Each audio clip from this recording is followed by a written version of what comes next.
Selamat pagi. Apa kabar pemirsa TVR Parlemen dimanapun Anda berada? Berjumpa lagi bersama saya Alfat Rizky dan rekan saya Elisa Purba dalam program TVR 09. Tepat pukul 9 waktu Indonesia Barat, kami hadirkan kepada Anda sejumlah informasi hangat dan menarik yang telah disajikan oleh redaksi TVR Parlemen. Inilah TVR 09 selengkapnya.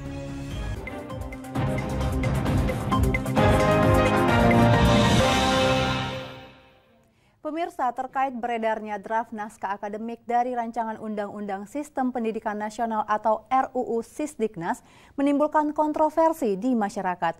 DPR RI justru belum menerima draft rancangan undang-undang tersebut dari Kemendikbudristek. Terkait beredarnya draft naskah akademik dari Rancangan Undang-Undang Sistem Pendidikan Nasional atau RUU Sisdiknas hingga menimbulkan kontroversi di masyarakat, DPR RI justru belum menerima draft rancangan undang-undang tersebut dari Kemendikbudristek. Aliansi Penyelenggara Pendidikan Indonesia atau API dan Konsorsium Pendidikan Indonesia atau KOPI menyatakan draft rancangan undang-undang Sisdiknas menghapuskan penyebutan madrasah, tidak mengakui penyelenggaraan pendidikan dari masyarakat seperti sekolah swasta dan tata kelola guru yang terpecah di beberapa institusi, hingga anggaran pendidikan yang sedikit. Ketua Komisi 10 DPR RI Saiful Huda menyayangkan hal tersebut. Sebab draft rancangan undang-undang Sisdiknas yang beredar belum final, namun telah melahirkan masalah baru, khususnya bagi penyelenggara pendidikan yang menjadi garda terdepan. Saiful menekankan masalah pendidikan harus diperbaiki dengan teliti dan komprehensif, sehingga tidak boleh ada kekeliruan dan sesuai dengan Undang-Undang Dasar 1945. Saya nggak tahu persis suasananya kayak apa, tapi sekali lagi karena ini sudah terlanjur, publik sudah megang draft RUU dan draft naskah akademiknya, dan lalu publik sudah langsung memberikan respon, bahkan masukan, kritik. Nah itu saya kira dalam suasana begini dimanfaatkan saja oleh pemerintah untuk ini jadi momentum untuk mengundang beliau-beliau, semua penyelenggara pendidikan ini, konsorsium ini untuk memberikan masukan ulang pada pemerintah. Langkah yang bijak saya kira kalau ini bisa ditempuh. Komisi 10 DPR RI akan mengagendakan rapat kerja dengan Menteri Pendidikan, Kebudayaan, Riset dan Teknologi untuk membahas draft rancangan Undang-Undang Sisdiknas, sekaligus meminta draft naskah tersebut. Feby dan Domi, TVR Parlemen melaporkan. Baik pemirsa, informasi selanjutnya terkait dengan kebijakan pemerintah Arab Saudi yang menghapuskan sejumlah persyaratan ibadah haji, termasuk keharusan PCR dan karantina. Diharapkan dengan kebijakan ini dapat memberikan dampak yang baik bagi pengiriman jemaah haji Indonesia. Kebijakan pemerintah Arab Saudi yang menghapus sejumlah persyaratan ibadah haji, termasuk keharusan PCR dan karantina, diharapkan memberikan dampak yang baik bagi pengiriman jemaah haji Indonesia. Komisi 8 meminta Kemenak fokus pada penyelenggaraan kebijakan lain jika nantinya Indonesia juga harus mencabut kebijakan One Gate Policy. Anggota Komisi 8 DPR RI Lisda Hendra Joni mengatakan kebijakan One Gate Policy atau satu pintu pemberangkatan jemaah haji akan disesuaikan. Apalagi saat ini Indonesia juga sudah mulai melakukan sosialisasi penghapusan karantina. Belum ada pembahasan lebih jauh tentang One Gate Policy yang kemarin karena COVID ya untuk umroh. Nah tapi untuk haji ini memang belum ada pembahasan sejauh ini. Tapi kami tetap mengingatkan untuk kita itu jangan teledor gitu ya. Jangan kita menganggap bahwa di sana sudah dilonggarkan, kemudian kita pun menjadi longgar. Karena COVID itu masih ada. Dan bisa dibayangkan kalau misalnya menjelang keberangkatan ada jamaah kita yang positif, itu akan mengacaukan semuanya. Anggota Komisi 8 DPR RI Ahmad meminta One Gate Policy ini dihapuskan saja, supaya pelayanan kepada jemaah haji ini bisa maksimal. Mengingat pemerintah Arab Saudi juga telah menghapus aturan PCR dan karantina. Nah kita harapkan One Gate Policy ini tidak berlakukan lagi, karena sudah menyebar beberapa bandara untuk emigrasi haji ini, sehingga memudahkan pelayanan masyarakat kita. Dan kita harapkan berikan pelayanan semudah-mudah kepada masyarakat kita. Apalagi calon jemaah haji kita ini kan itu umurnya rata-rata sudah 60-an, sudah sepuh, ya kan. Andri, TVR Parlemen melaporkan. Pemirsa jangan kemana-mana, masih ada berita lainnya yang kami siapkan untuk Anda. Di antaranya mengenai kekerasan berbasis gender online agar dimasukkan ke dalam draft RUU TPKS. Sesaat lagi hanya di TVR 09.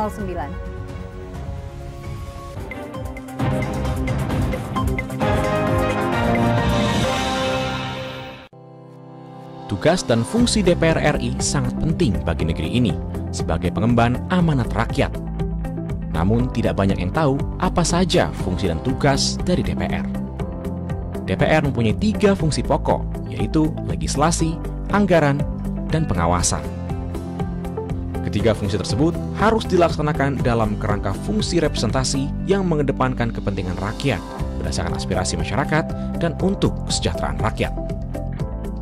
Dari fungsi legislasi, DPR RI mempunyai tugas dan wewenang untuk menyusun dan menetapkan program legislasi nasional bersama dengan pemerintah, menyusun dan membahas rancangan undang-undang, menerima rancangan undang-undang dari DPD, membahas rancangan undang-undang yang diusulkan oleh Presiden ataupun DPD, menetapkan undang-undang bersama dengan Presiden, menyetujui atau tidak menyetujui peraturan pemerintah pengganti undang-undang yang diajukan Presiden untuk ditetapkan menjadi undang-undang.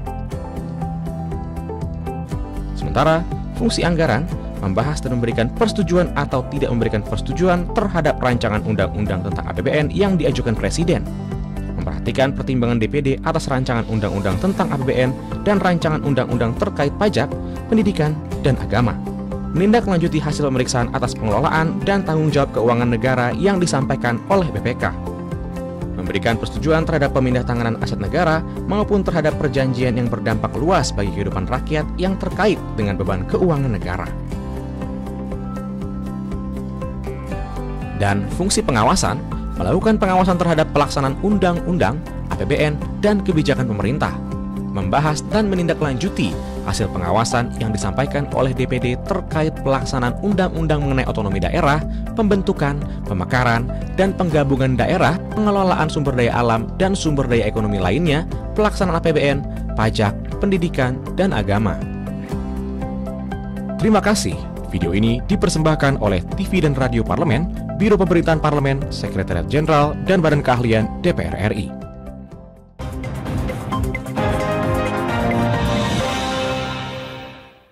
Kembali di TVR 09. Pemirsa, Badan Legislasi DPR RI menerima masukan dari Lembaga Swadaya Masyarakat terkait kekerasan berbasis gender online atau KBGO untuk dimasukkan ke dalam RUU TPKS. Badan Legislasi DPR RI mendorong KBGO diatur secara detail dalam RUU TPKS sebagai payung hukum atas kekerasan seksual yang kerap terjadi secara digital. Balik DPR RI menerima masukan dari Lembaga Swadaya Masyarakat atau LSM terkait kekerasan berbasis gender online atau KBGO untuk dimasukkan ke dalam rancangan Undang-Undang TPKS. Anggota Badan Legislasi DPR RI, Luluk Nur Hamidah, menyampaikan ada masukan dari LSM terkait kekerasan berbasis gender online atau KBGO yang perlu dimasukkan kembali dalam draft rancangan Undang-Undang TPKS. KBGO merupakan tindak kekerasan yang difasilitasi teknologi yang bertujuan melecehkan korban secara umum maupun seksual, seperti pelanggaran privasi, distribusi foto, dan video pribadi, serta pelecehan dan penghinaan secara online. Kita sepakat ya dengan usulan dari teman-teman masyarakat sipil bahwa kekerasan yang berbasis online ini harus kita dalami lagi, termasuk juga jenis-jenis kekerasan yang berbasis online. Jadi bukan hanya sekedar pelecehan seksual, misalkan mengirim teks atau gambar atau emoji gitu kan, tetapi bahkan bisa rekaman, bisa video, bisa juga audio bahkan, atau kemudian juga berupa komputer. Jadi banyak sekali ragamnya yang ini sudah sangat besar jumlah korbannya ya. Jadi apalagi yang korban tidak sempat melaporkan atau yang belum ditanganin karena tadi ada kelemahan dari sisi payung hukumnya. Sementara itu, Badan Legislasi DPR RI berkomitmen segera menyelesaikan rancangan Undang-Undang TPKS dan menargetkan agar selesai pada bulan April mendatang. Rancangan Undang-Undang TPKS diharapkan bisa memberi kepastian hukum atas tindakan kekerasan seksual yang terjadi di masyarakat. Vinita dan Helmi, TVR Parlemen melaporkan. Kementerian Perhubungan merencanakan Indonesia bebas truk over dimension overload atau ODL pada tahun 2023. Demi mewujudkan gagasan itu, Kementerian Perhubungan terus memperkuat pengawasan peredaran truk odol melalui jembatan timbang. Kementerian Perhubungan merencanakan Indonesia bebas truk over dimensi overloading atau ODL pada tahun 2023. Demi mewujudkan gagasan itu, Kementerian Perhubungan terus memperkuat pengawasan peredaran truk odol melalui jembatan timbang. Wakil Ketua Komisi 5 DPR RI, Robert Rowe, menilai target Indonesia bebas odol bukanlah pekerjaan mudah. Pasalnya, truk kelebihan muatan dan ukuran juga dipengaruhi oleh pelaku usaha dan juga otoritas yang memberikan izin pembuatan kendaraan. Target untuk odol tidak ada, ini kan tanggung jawab semua. Maka bukan cuma harus tindakan-tindakan di lapangan sebagai pemadam kebakaran, tidak bisa. Ya kan? Yang bicara itu yang jamin siapa?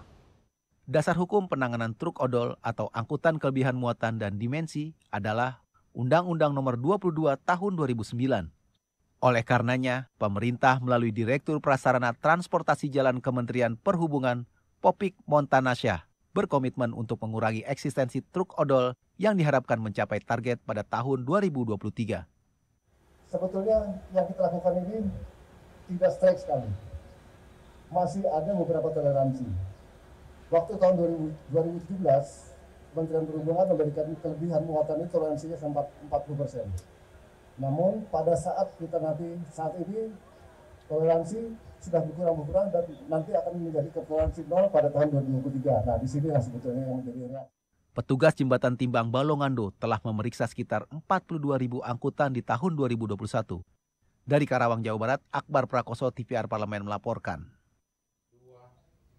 Pemirsa, DPR RI mendukung dilakukannya peningkatan dan pengembangan terhadap keberadaan Sekolah Tinggi Pertanahan Nasional atau STPN di Yogyakarta. Sekolah kedinasan yang diselenggarakan Kementerian Agraria dan Tata Ruang Badan Pertanahan Nasional ini diharapkan dapat mencetak lulusan yang bisa bekerja sesuai dengan bidang keilmuannya dan memiliki integritas. Komisi 2 DPR RI mempertanyakan prospek kerja bagi lulusan Sekolah Tinggi Pertanahan Nasional Yogyakarta. Anggota Komisi 2 DPR RI Heru Sujatmoko mempertanyakan prospek kerja bagi lulusan STPN Yogyakarta. Hal tersebut mengemuka saat Komisi 2 DPR menggelar pertemuan dengan Ketua STPN beserta Kementerian Agraria Tata Ruang, Badan Pertanahan Nasional dalam rangka kunjungan kerja spesifik Komisi 2 DPR RI ke daerah istimewa Yogyakarta. Lulusannya nanti kemana gitu loh. Nah, sekolah ini kan di bawah Kementerian ATR. Jadi ya semacam sekolah kedinasan sebenarnya. Kalau seperti APDN zaman dulu, terus STPDN, IPDN itu kan lulusannya bisa jadi pegawai negeri semuanya. Apalagi kalau Akpol, Akmil misalnya. Sementara itu, Wakil Ketua Komisi 2 DPR RI Samsu Rizal menyoroti minimnya sosialisasi yang dilakukan oleh STPN Yogyakarta. Samsu Rizal berharap sosialisasi dapat ditingkatkan dan kedepannya akan ada kepastian penyaluran kerja bagi lulusan STPN. Luar biasa bagusnya, artinya betul-betul yang selama ini kita tunggu-tunggu rupanya pihak Kementerian ATR ini, BPN ini punya sekolah yang bisa menelurkan para kader-kader yang bisa menyelamatkan pekerjaan-pekerjaan yang kita tunggu-tunggu. Karena selama ini kita ketika diskusi dengan kementerian itu selalu menyebutkan. Dari daerah istimewa Yogyakarta, Oki Zulendra, TVR Parlemen melaporkan. Itu tadi 5 berita pilihan dari redaksi TVR Parlemen. Jangan kemana-mana pemirsa, sesaat lagi ada berita mendalam mengenai pemerintah yang didesak untuk segera menindak tegas mafia minyak goreng. Informasinya sesaat lagi, tetap di TVR 09.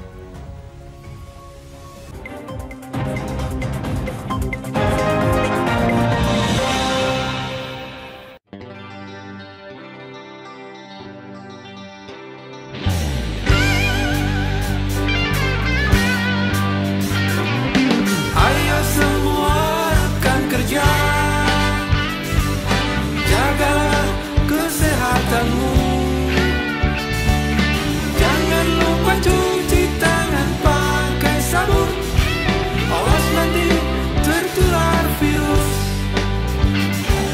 Ingat kebersihan adalah pangkal kesehatan. Kebersihan juga sebagian dari iman. Cuci tanganmu, jaga jarakmu, dan jangan lupa pakai maskermu agar terhindar dari virus. Jagalah diri kita, teman dan keluarga kita bersama.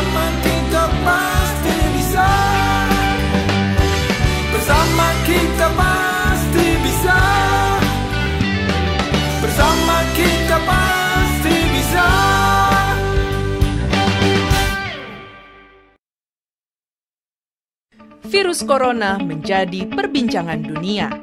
Beberapa negara sudah terjangkit. Ribuan orang di Indonesia terkena virus ini. Kita perlu antisipasi dengan melakukan hal berikut.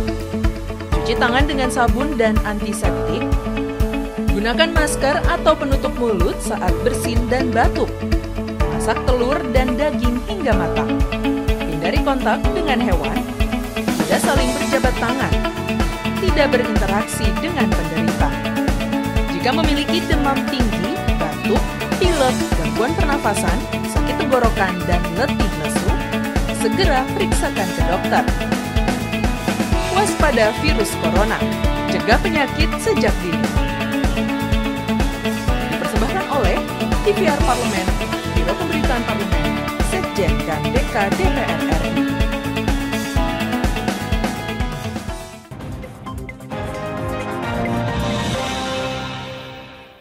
Kembali di TVR 09. Pemirsa, DPR RI meminta pemerintah harus hadir dan segera mengambil kebijakan untuk mengatasi tingginya harga minyak goreng yang sudah berlangsung sejak akhir tahun lalu. Wakil Ketua DPR RI, Koordinator Bidang Ekonomi dan Keuangan pemirsa Bapak Sufmi Dasko Ahmad mengatakan, berbagai pihak terkait perlu segera menuntaskan dugaan keterlibatan mafia terkait dengan kelangkaan dan mahalnya harga komoditas minyak goreng di tengah masyarakat.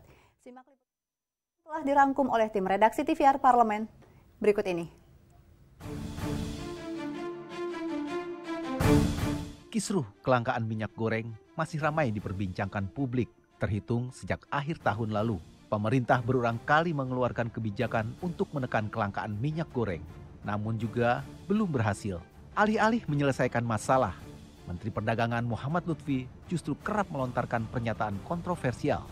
Pada awal tahun ini, pemerintah mengeluarkan kebijakan minyak goreng satu harga Rp14.000 per liter yang berlaku hingga 31 Januari 2022. Keesokan harinya, pemerintah mematok harga eceran tertinggi untuk 3 jenis minyak goreng per liter. Di antaranya, jenis minyak goreng curah sebesar Rp11.500 hingga Rp14.000 per liter. Minyak goreng kemasan Rp13.500 dan kemasan premium Rp14.000. Aturan HET tersebut mulai diterapkan 1 Februari 2022 dan sempat membuat harga minyak goreng di pasaran turun. Namun, stok menjadi langka. Akhirnya, pemerintah mencabut aturan HET sehingga harga diserahkan kembali ke mekanisme pasar. Lambat laun, keberadaan minyak goreng kembali muncul di pasaran. Tetapi, harganya melambung tinggi. Sengkarut persoalan minyak goreng yang berlarut-larut ini membuat Mendak Lutfi harus menuai banjir kritik dari berbagai kalangan. Lebih-lebih, dirinya kerap melontarkan pernyataan yang bernada kontroversial dalam beberapa kesempatan. Menteri Perdagangan Muhammad Lutfi mengatakan, pihaknya menyerahkan kepada kepolisian untuk menindak mafia yang menyebabkan terjadinya kelangkaan minyak goreng. Lutfi berharap dalam waktu dekat kepolisian bisa mengungkapkan mafia minyak goreng. Menyikapi hal tersebut, pimpinan DPR RI Sufmi Dasko Ahmad meminta pemerintah khususnya aparat penegak hukum untuk langsung menangkap mafia pangan, khususnya mafia minyak goreng. Sufmi Dasko Ahmad meminta Menteri Perdagangan Muhammad Lutfi tak perlu gembar-gembor berencana akan mengungkap nama-nama mafia minyak goreng. Dia meminta sebaiknya Lutfi menyampaikan data mafia minyak goreng itu kepada penegak hukum agar langsung ditindak. Lebih lanjut, Dasko berkata, usulan pembentukan panitia khusus atau pansus untuk merespons masalah minyak goreng akan segera dibawa untuk dibahas di rapat Badan Musyawarah atau BAMUS. Menurutnya, hasil pandangan dari para fraksi di parlemen juga akan diputuskan di BAMUS. Nah, saya pikir rencana untuk mengumumkan mafia yang tidak jadi itu saya pikir serahkan kepada penegak hukum. Saya pikir nggak perlu diumumkan, langsung tangkap aja, kenapa sih? Ya kalau kita cek, ya memang ada mafianya. Jadi tapi nggak perlu digembar-gemborkan, diumumkan, tangkap aja langsung kalau menurut saya. Terima kasih. Komisi 6 DPR RI selaku mitra kerja Kementerian Perdagangan mendorong percepatan investigasi kelangkaan minyak pasca dicabutnya kebijakan harga eceran tertinggi minyak goreng di Indonesia. Upaya ini dinilai perlu dilakukan untuk menemukan pihak yang melakukan kecurangan dalam pendistribusian minyak goreng. Wakil Ketua Komisi 6 DPR RI Sarmuji Melihat kejanggalan yang menyebabkan langkanya minyak goreng di pasaran, Sarmuji memaparkan, berdasarkan laporan dari PT Bina Karya Prima dan PT Masa Depan Cerah, selaku distributor, arus distribusi minyak goreng di pasaran sebenarnya mengalami peningkatan. Kondisi kelangkaan dan naiknya harga bisa dipastikan karena ulah mafia minyak goreng dan komoditas pangan lainnya. Karena ini nggak masuk akal. Ada kontradiksi, ada paradoks yang luar biasa menurut saya. Nah, kami serius untuk menelusuri ini problemnya ada di mana ini. Tidak mungkin tidak ada problem. Di sisi mana nanti kita cari pimpinan. Terkait kejanggalan yang terjadi pada proses distribusi, Wakil Ketua Komisi 6 DPR RI, Muhammad Hekal, berupaya menelusuri potensi penimbunan stok minyak goreng yang dilakukan oknum mafia. Selain itu, Muhammad Hekal juga menanyakan laporan Menteri Perdagangan yang menyatakan bahwa dalam 28 hari Indonesia memiliki persediaan 720.000 ton minyak dan terjual 500.000 ton. Hal ini menunjukkan bahwa seharusnya persediaan minyak goreng Indonesia cukup untuk memenuhi kebutuhan masyarakat. Kalaupun terjadi, tadi yang disampaikan oleh rekan saya, di titik mana barang itu bisa ngumpet? Karena kan ini kalau saya lihat alur distribusi yang disampaikan oleh PT Bina Karya, dari D1 ke D2 ke toko itu cuma 2-3 lapis aja. Kemudian ke toko. Jadi macetnya di mana, Pak? Macetnya di mana, Bu? Barang-barang ini. Komisi 6 DPR RI mendorong Dirjen Perdagangan Dalam Negeri untuk terus melakukan pengawasan dan pengawalan yang ketat dalam upaya mengendalikan proses distribusi dan menjaga stabilitas harga minyak goreng di pasaran. Tim TVR Parlemen melaporkan. Nah El, kamu kan orang Medan nih, Medan asli, pasti tahu dong durian ucok. Wah, bukan tahu lagi Fat, karena durian ucok itu udah jadi ikon kuliner khas kota Medan loh. Tapi ngomong-ngomong nih, kamu tahu nggak sih, penasaran nggak siapa sih sebenarnya pemilik dari durian ucok itu? Penasaran dong? Nah, untuk itu pemirsa yang menyaksikan juga pasti pengen tahu nih. Liputannya sesaat lagi, jangan kemana-mana pemirsa, pastikan Anda tetap bersama kami di TVR 09.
Ingat selalu protokol kesehatan dengan melakukan 5M.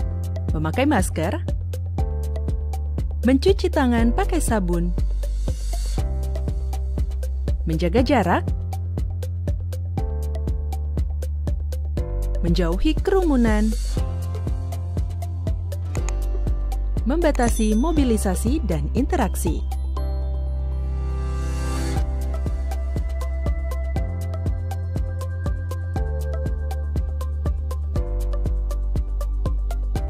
Dipersembahkan oleh Biro Pemberitaan Parlemen, Sekretariat Jenderal DPR RI.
Kembali di TVR 09 pemirsa. Nah Elisa, aku denger nih katanya jangan pernah ngaku ke Medan kalau belum mampir ke Durian Ucok. Emang seterkenal itu ya Durian Ucok?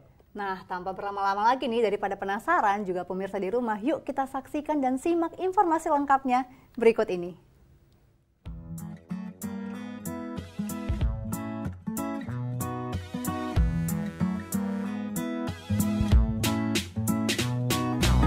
Halo pemirsa semua, jumpa lagi di TVR 09.